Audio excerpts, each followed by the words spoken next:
नरेंद्र मोदी आजकल कुछ बहकी बहकी सी बात करते नजर आ रहे हैं और साथ में कुछ बौखलाहट भी उसके भाषणों में स्पष्ट तौर पर नजर आ रही है। आखिर 2014 के जो चुनाव थे उस वक्त जो नरेंद्र मोदी की धार थी और जो उस वक्त भाषण होता था और आज का जो 2024 का भाषण है, यानी कि बड़ा अहंकार नजर आता है इसमें। और इस अहंकार की वजह है वो तीन चुनाव मध्य प्रदेश, राजस्थान और छत्तीसगढ़ की जीत। उन्होंने नरेंद्र मोदी के अंदर इतना अहंकार कर दिया है कि 2024 के चुनाव में वही अहंकार अब लेकर डूब रहा। तो क्या कुछ है, दो जो तीन राज्यों के चुनाव है वो कैसे अब नरेंद्र मोदी को लेकर के डूब रही है, इसी पे करेंगे चर्चा से पहले चैनल को फॉलो, शेयर और सब्सक्राइब के साथ कमेंट करना भी ना भूलें। और आज का टॉपिक है कमेंट में कि क्या वास्तव में जो तीन राज्यों की जीत है उसी की वजह से नरेंद्र मोदी की ये हालत।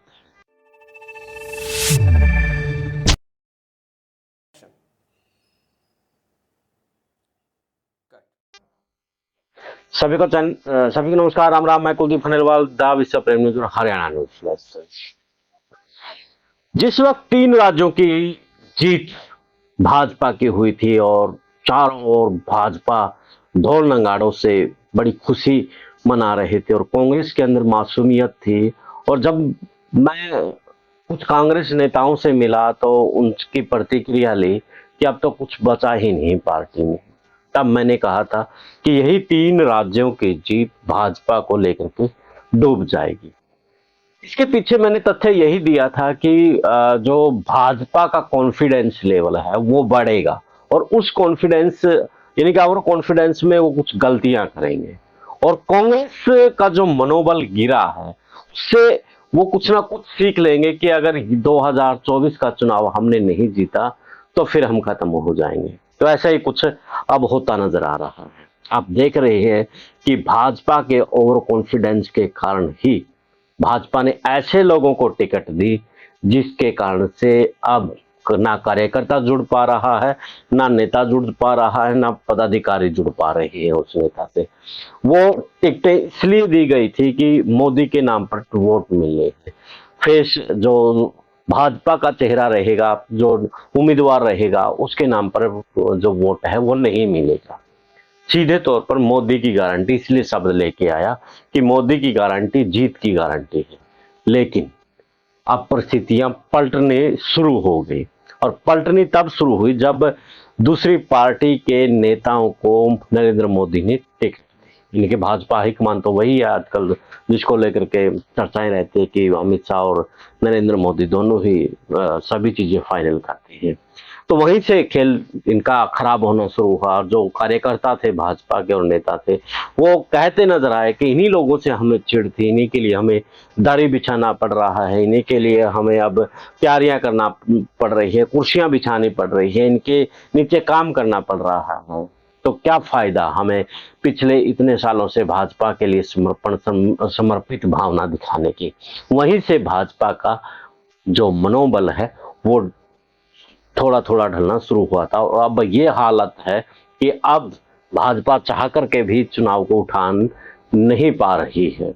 जो कार्यकर्ता और नेता है उनमें हताशा इतनी ज्यादा है कि वो सोच ही नहीं पा रहे हैं कि हम करें तो करें क्या, किन लोगों के लिए हम काम करें। फिर 2024 के बाद फिर से नहीं ये दूसरे लोग आएंगे, हम लोग तो कुर्सी और दरी बिछाने में ही रह जाएंगे। तो यानी कि मोदी की गारंटी जो शब्द लेकर आया इसमें बड़ा अहम था, और घमंड आदमी को हमेशा ये इतिहास रहा है वो उसको खत्म कर देता है, और उसी घमंड के तहत नरेंद्र मोदी ने अपनी ब्रांडिंग की। और अब भी भाषणों के अंदर हिंदू, मुस्लिम, मंगलसूत्र, भैंस, यानी कि भैंस तक बिल्कुल नीचे, जो बिल्कुल नीचे का स्तर है उस पे आ गए हैं। जबकि कहना ये चाहिए था कि हमने देश को एम्स दिए, हमने देश के लिए ये किया, हमने ये प्रोजेक्ट लेकर गए, देश के अंदर से बेरोजगारी खत्म करी, हमने देश की जीडीपी बढ़ाई, हमने देश की महंगाई खत्म करी, हमने तेल के दाम कम किए। तो इस तरह की जो चीजें थी वो उन पे बात होनी चाहिए थी, लेकिन अब डराने के इस अलावा नरेंद्र मोदी के पास और कुछ बचा नहीं है।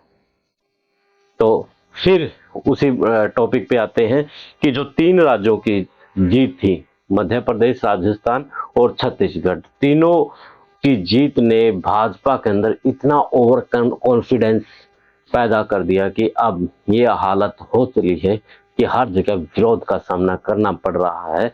अपनी ही पार्टी के कार्यकर्ता और नेताओं को समझाने बुझाने और धमकाने के बाद भी वो पटरी पर नहीं आ रहे हैं। तो इस मसले पर आप भी अपनी राय दीजिए। देश और प्रदेश की खबरों के लिए देखते रहिए विश्व प्रेम न्यूज और हरियाणा न्यूज। मुझे दे इजाजत, मिलते हैं एक नए मुद्दे, एक नए विश्लेषण के साथ। जिंदाबाद।